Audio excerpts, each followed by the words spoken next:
All right, so this video is going to walk you through how to access IXL through Class Link. So when you log into your K-12 account, you'll see your dashboard usually, but on the left-hand side, you're going to go down to this button that says Resources and click on that, and a list will come up here. And so there's lots of things you can find in here, like your school email and some other things that you can access that you'll need. But we're going to go to this one that says Class Link, and it's going to open an entirely new tab. And there's going to be lots of options here. Now, yours may look a little different. This is the teacher version. You may not have as many, or you might have even more. I'm not sure. But there will be several that you will use in here. Like if you are in careers, and you use Zello. For STAR testing, you use Renaissance. For English stuff, they're going to use Lexia. And for math and science, we're going to use IXL. So you'll just click on this green IXL button.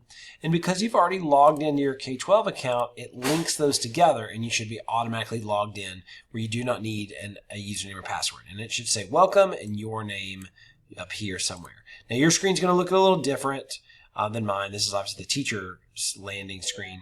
But once you're in IXL here, you can do one of two things. So if you, depending on what your courses in, let's say you're in my 2 o'clock algebra class, and you've got on your schedule right here, A7, evaluate numerical expressions.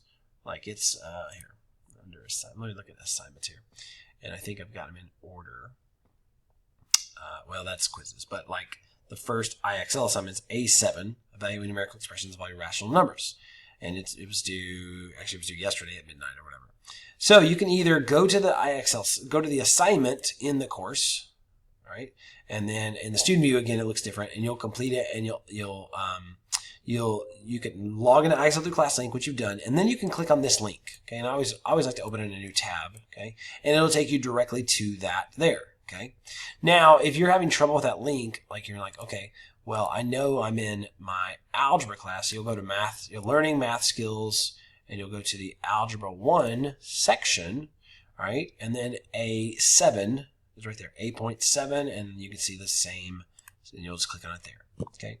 And then you're going to complete your, continue to answer questions until you receive a SMART score here of 80 or higher.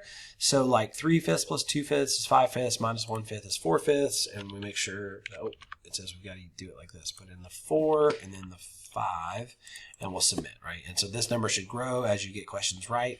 Let's say we get a question wrong. It's going to drop a little bit, but not as much as, we gained on the first one. That's another thing. If you miss one, you're going to want to make sure you go through the explanation. Hey, what did I do wrong? Here's the steps. Okay, let me try to learn from this before I move on to the next one, all right? If I need additional help, there's always a video I can watch by clicking here. Or when you first access a skill, let's go back. Let's say I access a different one. There's always a learn with an example where I can see a worked out example of a problem first before I ever do any, if I do that at the beginning.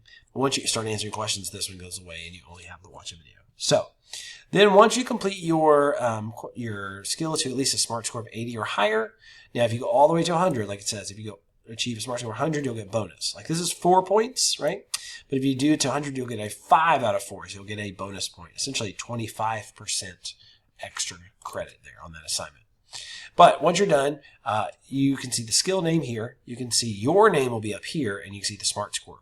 So you'll do something like the snipping tool, or there's many. You can take a screenshot of the entire screen. But my snipping tool, I just pinned mine to the bottom because I use it so often. And then you're just going to snip. You're going to make sure you have your name up here. You're going to have the SMART score right there, and you're going to have the skill name right there. I need to see those 3 things, right?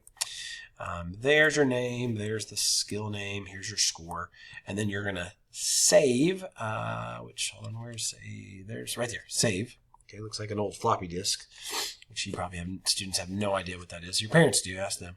But you're going to save it, and so if you save it, create a folder on your desktop if you want, and then I would name it like A.7, or something like, so you know that when you save it, right, when you go back over here in the student view, here, let's use a student. Let's see if I can see what this looks like.